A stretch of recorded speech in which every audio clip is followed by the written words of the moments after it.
La place d'une femme n'est pas sur le champ de bataille, mais dans la cuisine. Les mots fendirent Moller comme une lame. Ils provenaient du sergent Harris, un vétéran décoré dont la voix portait l'autorité d'années passées en uniforme. Il l'avait dit fort, non pas dans l'intimité d'une caserne, mais devant tout le peloton pendant l'exercice du matin.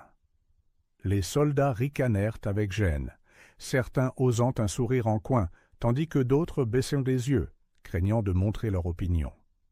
Pour la soldate Helena Torres, debout, au garde-à-vous, la sueur perlant sur sa tempe, l'humiliation était délibérée, vive et calculée. Helena s'était engagée contre la volonté de sa famille.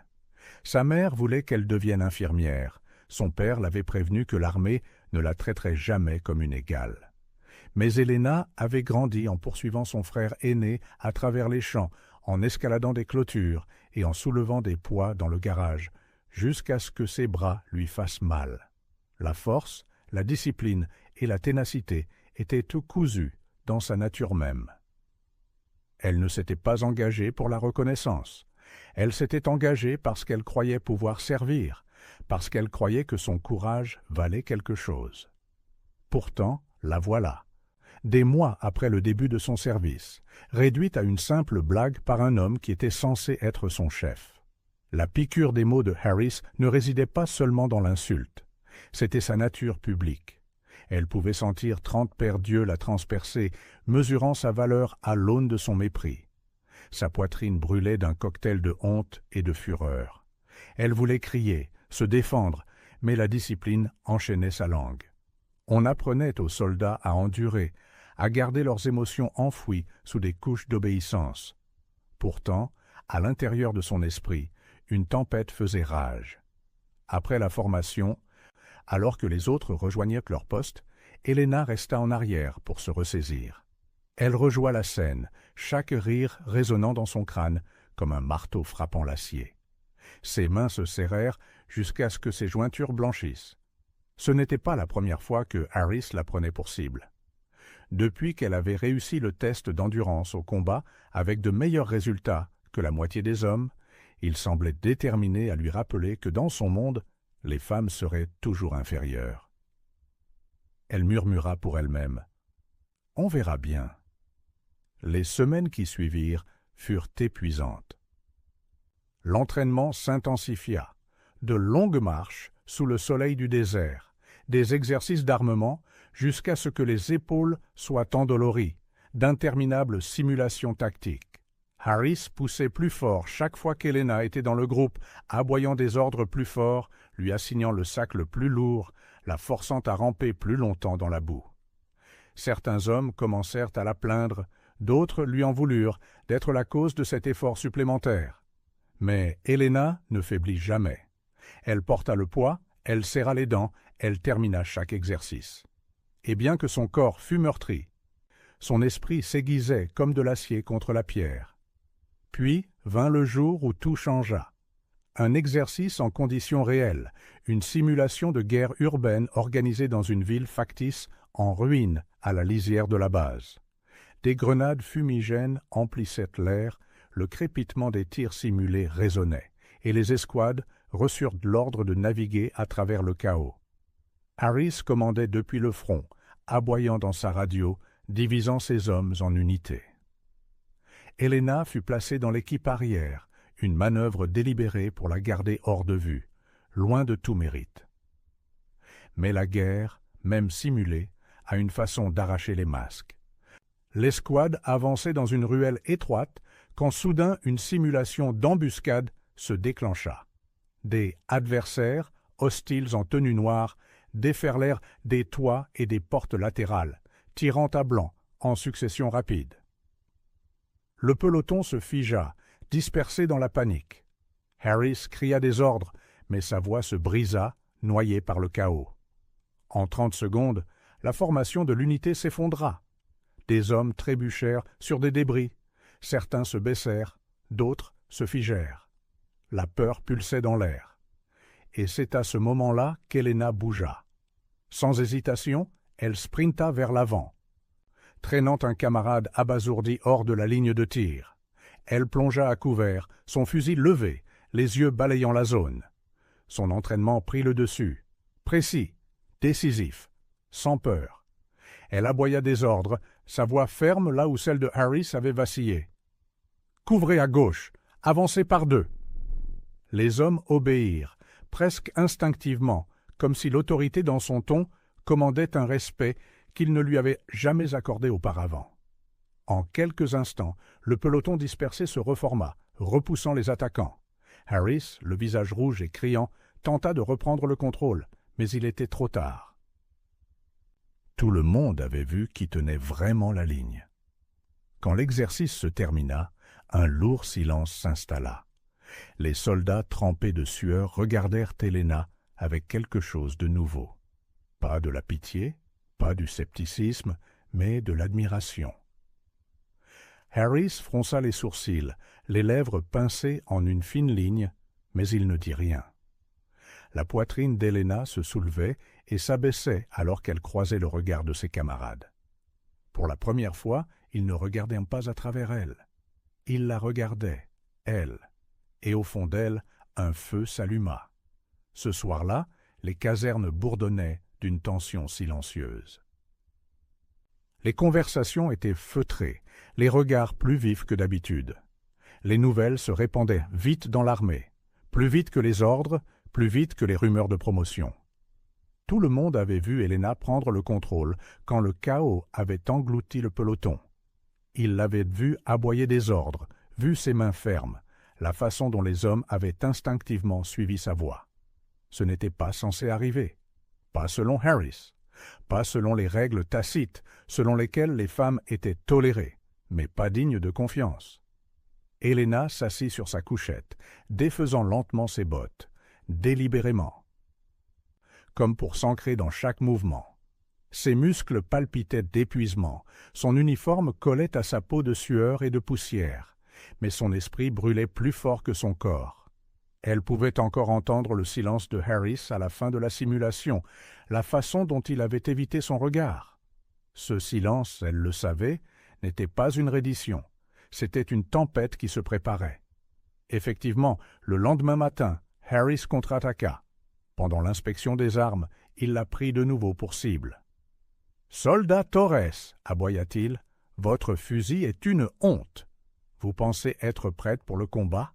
Cette chose est immonde. » Il lui remit l'arme dans les mains. Le peloton regardait en silence. Helena l'avait nettoyé 2 fois, méticuleusement, mais Harris passa son doigt sur une tache de poussière imaginaire, puis le brandit avec un dégoût fin. « Mon sergent, avec tout mon respect, » commença Helena, mais Harris la coupa. « Le respect? Ne me parlez pas de respect. Un soldat qui ne peut pas entretenir son arme est un danger, et les dangers font tuer des gens. » Les mots tombèrent lourdement. Certains hommes bougèrent mal à l'aise, d'autres firent semblant de ne pas entendre. Helena sentit sa gorge se serrer, mais elle ravala sa colère. Il voulait qu'elle craque, qu'elle explose, qu'elle confirme tous les préjugés qu'il portait. Elle se contenta de hocher la tête, reprit son arme et tint bon. Cette nuit-là, elle resta tard à l'armurerie, démontant son fusil pièce par pièce, frottant jusqu'à ce que ses doigts soient à vif. Non pas parce que Harris avait raison, mais parce qu'elle refusait de lui donner la moindre cible. Quand elle partit enfin, les couloirs étaient fin vides et sombres. Elle aperçut son reflet dans une fenêtre, les cheveux emmêlés, les yeux féroces, le visage strié de graisse, et pour la première fois, elle vit non seulement la soldate qu'elle était, mais la soldate qu'elle devenait. Le véritable test arriva quelques jours plus tard, lorsque leur unité fut déployée de manière inattendue pour une opération réelle. Une mission conjointe avec les forces locales, reconnaissance et soutien dans une zone frontalière instable.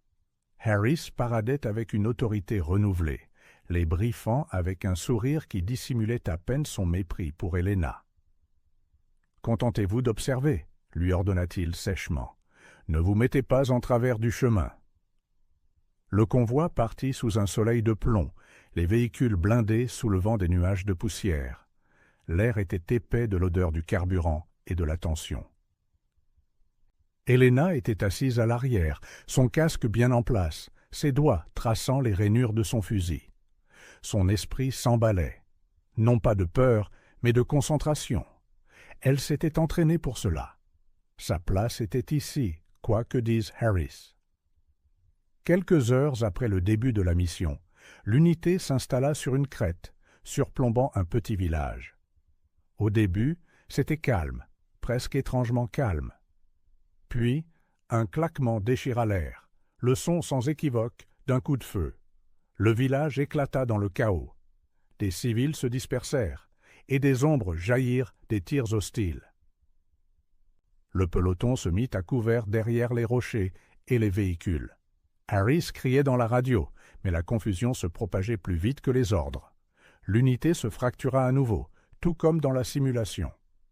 Helena n'hésita pas. Elle repéra un civil coincé près d'un mur en ruine, pris entre deux feux. Sans attendre la permission, elle dévala la crête, les balles soulevant la poussière autour de ses bottes. Ses camarades crièrent après elle, mais elle continua d'avancer, plongeant derrière le mur. Les yeux du civil étaient écarquillés de terreur.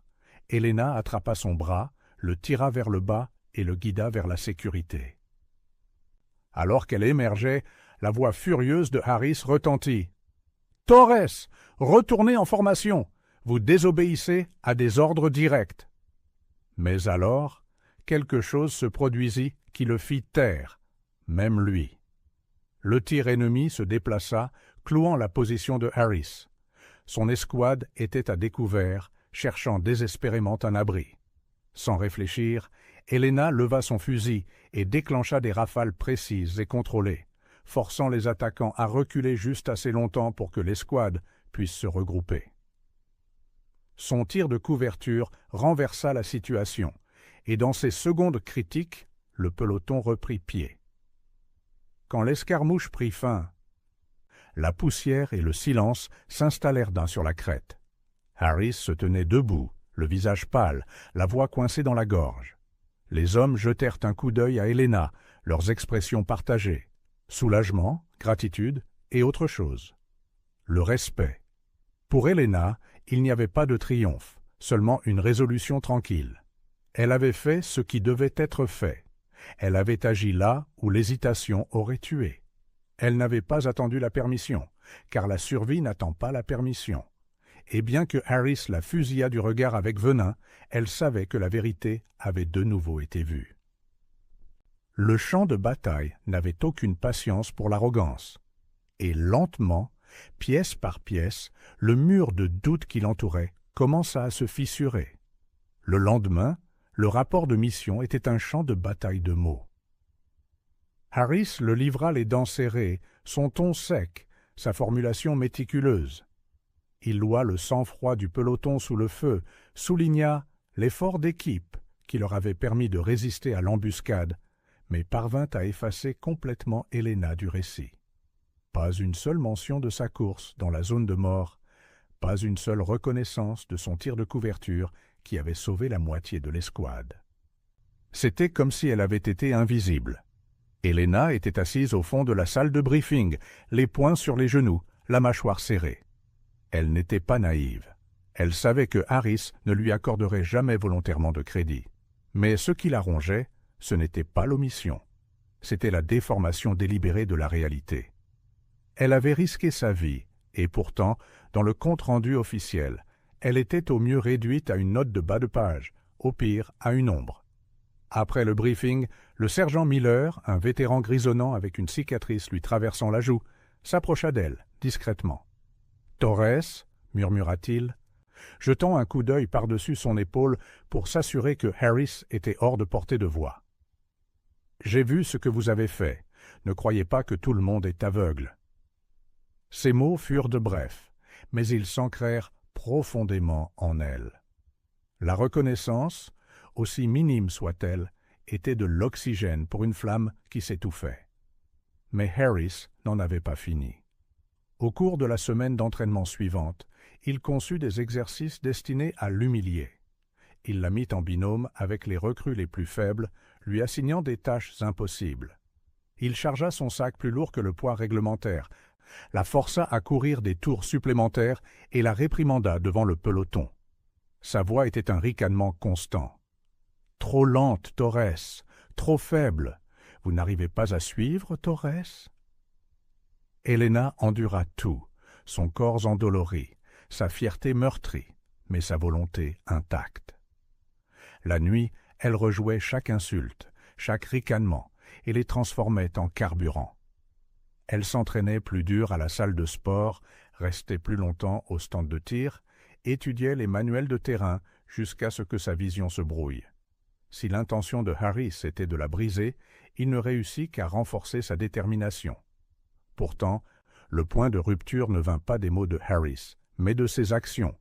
Lors d'un exercice de nuit dans la forêt, le peloton reçut l'ordre de naviguer à travers une zone hostile simulée avec des sacs complets et une visibilité limitée.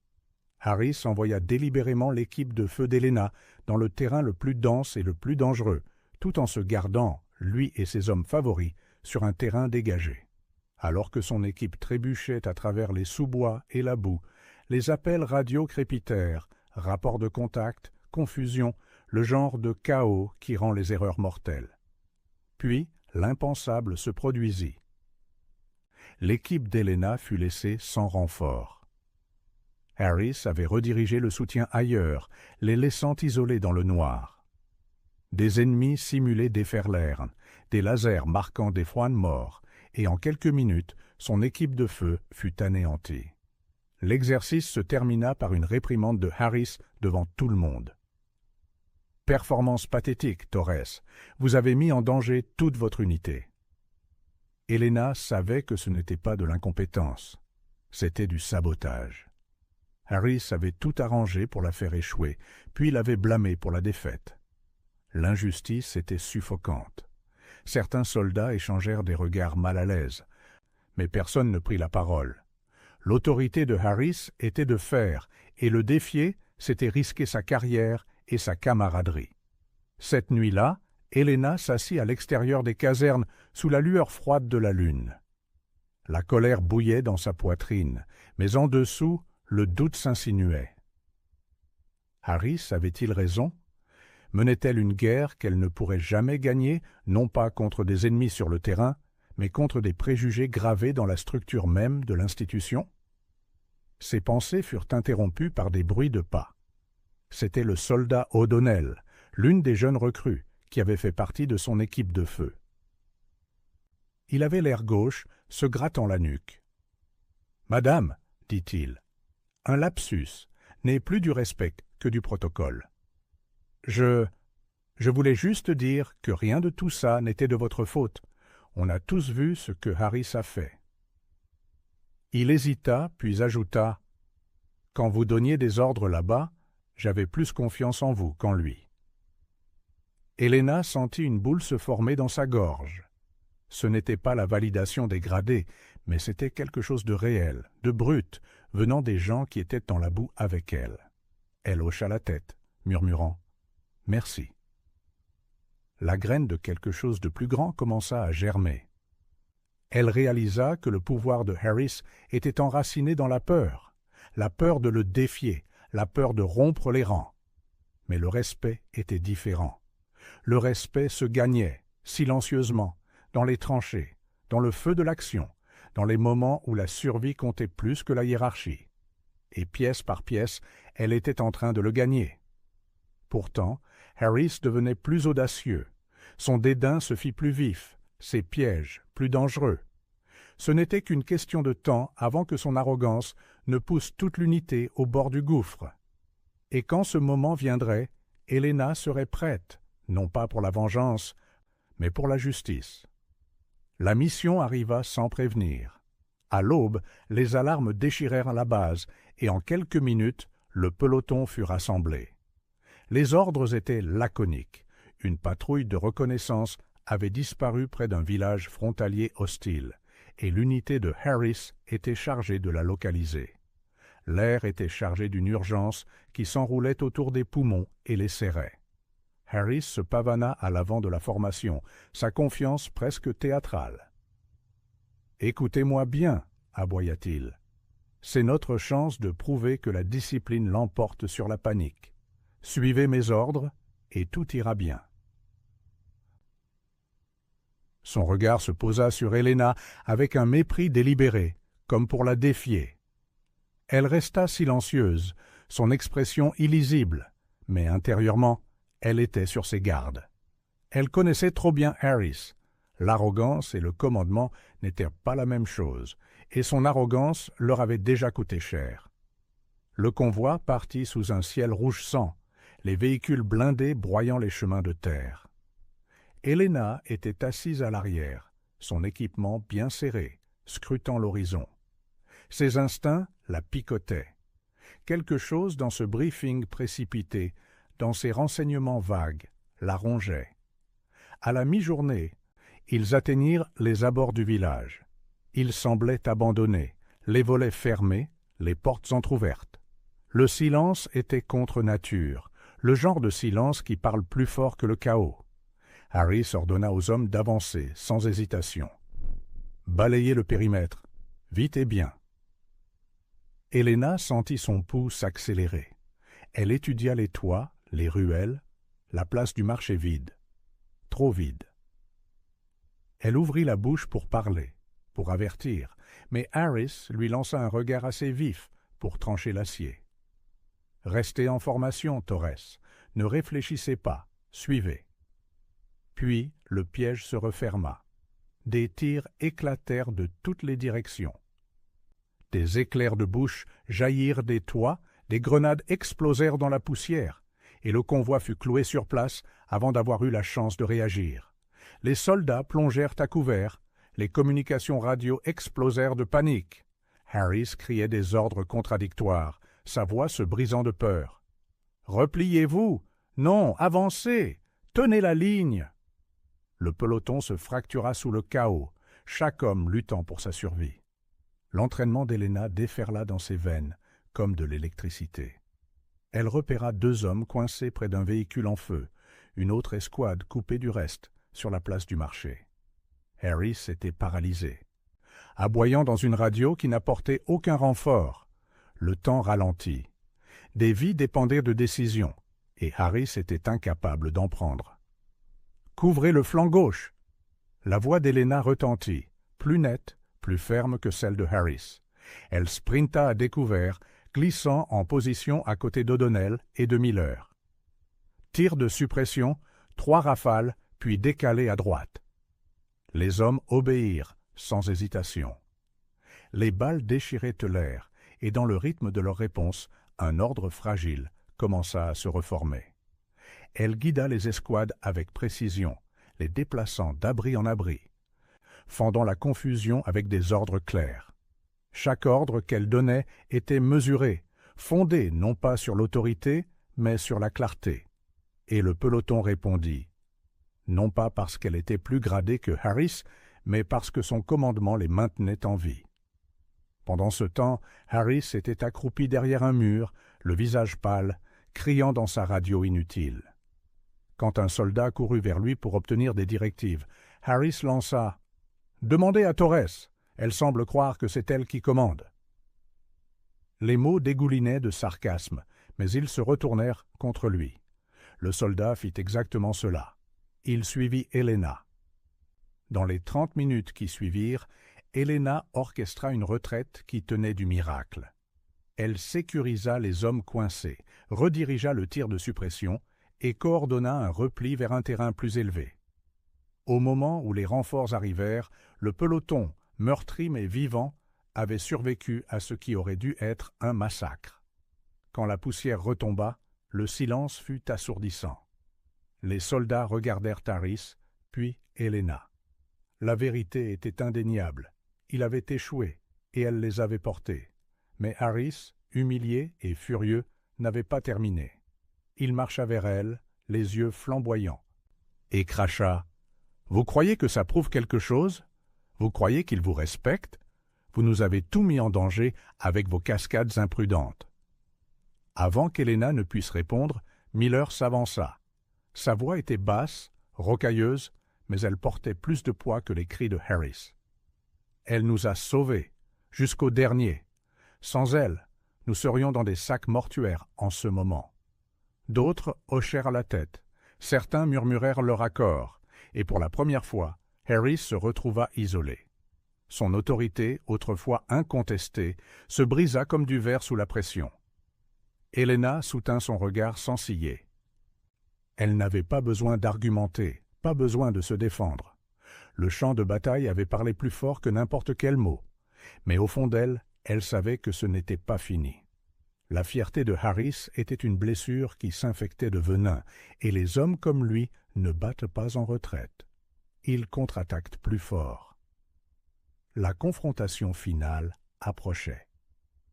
Et cette fois, elle déciderait non seulement de sa place dans l'unité, mais de la définition même du respect. Les jours qui suivirent de l'embuscade furent tendus. Le débriefing officiel loua le peloton pour avoir survécu contre toute attente. Mais personne ne pouvait ignorer ce qui s'était réellement passé. Harris avait échoué. Helena avait commandé. Et bien que le rapport ait brouillé les pistes, les hommes qui avaient été là portaient de ce souvenir dans leurs os. Ils chuchotaient dans les casernes, échangèrent des regards à la cantine, une reconnaissance silencieuse que la hiérarchie avait changée, même si les documents refusaient de l'admettre. Pour Harris, l'humiliation fermenta en rage. Il aboyait des ordres plus durement, redoublait de discipline et cherchait des moyens de réaffirmer son contrôle. Ses yeux brûlaient Helena où qu'elle aille. Elle savait qu'une tempête approchait, mais elle ne savait ni quand ni comment elle frapperait. Elle frappa un soir lors d'un exercice d'entraînement à balles réelles dans le désert. Le peloton s'entraînait à des manœuvres dans des conditions de combat simulées. Balles réelles, explosions réelles, tout sauf l'ennemi. Le risque était élevé, c'est pourquoi la coordination et la confiance étaient essentielles. Harris y vit une opportunité et il la saisit. L'escouade d'Helena avançait à découvert quand Harris donna un ordre imprudent par radio. « Torres, avancez seul, prouvez que vous êtes aussi bonne que vous le pensez. » L'ordre était dangereux, à la limite du suicidaire. Helena hésita, pesant ses options. Techniquement, Harris était son supérieur. Refuser un ordre direct pouvait mettre fin à sa carrière. Y obéir pouvait mettre fin à sa vie. L'escouade regardait, figée, sachant ce qui était en jeu. Puis Harris gronda de nouveau dans la radio, plus fort cette fois. « Faites-le, Torres, ou admettez que vous n'êtes qu'une lâche qui se cache derrière les hommes. » Les mots la blessèrent profondément, conçus pour la coincer. L'espace d'un instant, Helena sentit le poids de chaque doute, de chaque ricanement, de chaque fois qu'on lui avait dit qu'elle n'avait pas sa place ici. Le silence de l'escouade pesait sur elle, lourd et suffocant. Et puis quelque chose en elle se brisa, non pas de colère, mais de clarté. Elle leva sa radio, la voix ferme. « Négatif, sergent. Je n'exécuterai pas un ordre qui met mon équipe en danger sans raison. Mon devoir est envers la mission et la vie de ces soldats, pas envers votre fierté. » Les mots restèrent suspendus dans l'air comme un coup de tonnerre. L'escouade la dévisagea, le souffle coupé. Le visage de Harris devint cramoisi, sa bouche s'ouvrant pour déchaîner sa fureur. Mais avant qu'il ne le puisse, la voix de Miller coupa à travers la radio. « Elle a raison. Cet ordre compromet l'unité. Je ne le suivrai pas non plus. » Une par une, des voix se joignirent. O'Donnell, puis une autre, puis une autre. En quelques secondes, le peloton avait tracé une ligne. Il suivrait le jugement d'Helena, pas l'arrogance de Harris. Harris resta figé, la prise de conscience s'installant. Son autorité, autrefois absolue, s'était effondrée face à la vérité. Il tenta de se reprendre, de les ramener à l'obéissance par des cris, mais les hommes ne l'entendaient plus. Il se tournait tôt maintenant vers Helena, le regard ferme, la confiance inébranlable. Helena ne jubila pas. Elle n'éleva pas la voix en signe de victoire. Elle donna simplement des instructions claires et calmes, guidant l'escouade à travers l'exercice avec précision et sécurité. À la fin, le résultat était indéniable. L'unité fonctionnait mieux sous son commandement qu'elle ne l'avait jamais fait sous le sien. Plus tard, lorsque les rapports furent déposés et que les chuchotements atteignirent les rangs supérieurs, une enquête suivit. Le comportement imprudent de Harris, son schéma d'humiliation, ses échecs sur le terrain, tout fut mis à nu. En quelques semaines, il fut relevé de son commandement. L'arrogance qu'il avait autrefois protégée était devenue la preuve de sa chute. Quant à Helena, elle fut promue.